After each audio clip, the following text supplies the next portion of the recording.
Hello people, நமக்கு இன்னும் 69 days தான் இருக்குது நம்மளோட ஃபர்ஸ்ட் நேச்சுரல் பாடி பில்டிங் காம்படிஷனுக்கு. மார்னிங் வேக்கன் ப்ராக்டிஸ் முடிச்சுட்டு பிஃபோர் கடையை சாப்பிட்டு ஜிம்முக்கு கிளம்பிட்டேன். புதுசாக யாராவது பார்த்துட்டு இருந்தீங்கன்னா மறக்காமல் ஃபாலோ பண்ணிக்கோங்க. அப்போ தாங்க சீக்கிரம் ஏதாவது ப்ரோட்டீன் ப்ராடக்ட் வந்து ஸ்பான்சர் பண்ணுவாங்க. செலவு எங்கேயோ போயிட்டுருக்கு. இன்றைக்கி சேலத்தில் ஒரு செம்ம கிளைமேட்டு. அப்படியே அதை ரசிச்சுக்கிட்டு ஜிம்முக்கு வந்துட்டு ஒரு 1 hour கார்டியோ முடிச்சிட்டேன். ஆப்ஸ் போடலான்னு போகிறப்ப தான் நேற்று பார்த்து அதே செலிபிரிட்டிஸ் இன்னைக்கு பிளாங்க் சேலஞ்ச் பண்ணிட்டு இருந்தாங்க. சரி, நம்ம வேலையை முடிச்சுட்டு வீட்டுக்கு வந்துட்டேன். செம்ம பசி. இந்த ஓட் மீல் தாங்க டேயோட டேஸ்டி மீல். அதை நல்லா என்ஜாய் பண்ணிட்டு இன்றைக்கி ஏதோ ஃபங்க்ஷன் போல் எங்கள் அம்மா கிச்சனில் எல்லாம் கலக்கிட்டு இருந்தாங்க. என்னன்னு தெரில, ப்ரெப்போனில் இருக்கிறதுனால எங்கள் அம்மா சமைக்கிற எல்லாமே செம்ம வாசனையாக இருக்குது. அதை அப்படியே மூக்கால் என்ஜாய் பண்ணிட்டு அண்ட் இன்றைக்கி ஸ்டெப்ஸை கால்குலேட் பண்ணுறதுக்கு என் தங்கச்சி ஒரு புது வாட்ச் வாங்கி கொடுத்துருக்காங்க. அதையும் மாட்டிட்டு இன்றைக்கி சொன்னல ஆம்லெட் பக்காவாக வந்துருச்சு. அண்ட் இந்த மீலும் நல்லா என்ஜாய் பண்ணி சாப்பிட்டேன்.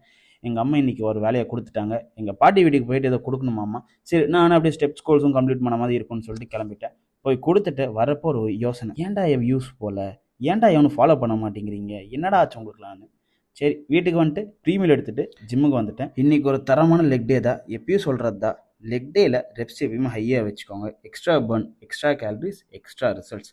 வீட்டுக்கு வந்துட்டு ஃபேமிலி கூட கொஞ்சம் டைம் ஸ்பெண்ட் பண்ணிட்டு போஸ்ட் ஒர்க் அவுட் மீல் முடிச்சுட்டு கிரியேட்டின் பிராண்ட் சொல்கிறதுக்கு ஒன்றும் இல்லை, பார்த்தீங்கன்னா நல்லாயிருக்கும். அண்ட் நாளோட லாஸ்ட் மீலோட இன்றைக்கி அவ்வளோதான். நாளைக்கு பார்க்கலாம். பண்ணுறோன்னா பண்ணியே ஆகிறோம்.